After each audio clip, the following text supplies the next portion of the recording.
Dibra në rreshjet e shiut dhe dëborës fermerët përballen me vështirësi. Rreshjet e shiut kanë vjuar pa ndërprerje në të gjithë territorin e qarku Dibër.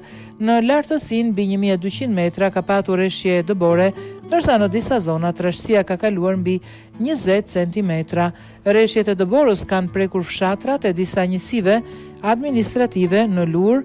Bora ka mbuluar të gjitha fshatrat, ndërsa rreshjet janë shënuar dhe në disa fshatra të Selishtës dhe të Kalas së Dodës.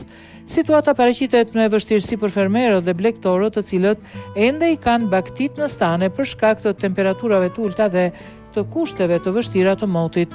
Ndërkohë, në zonat e banuara nuk raportohet për probleme me infrastrukturën apo furnizimin me energji elektrike.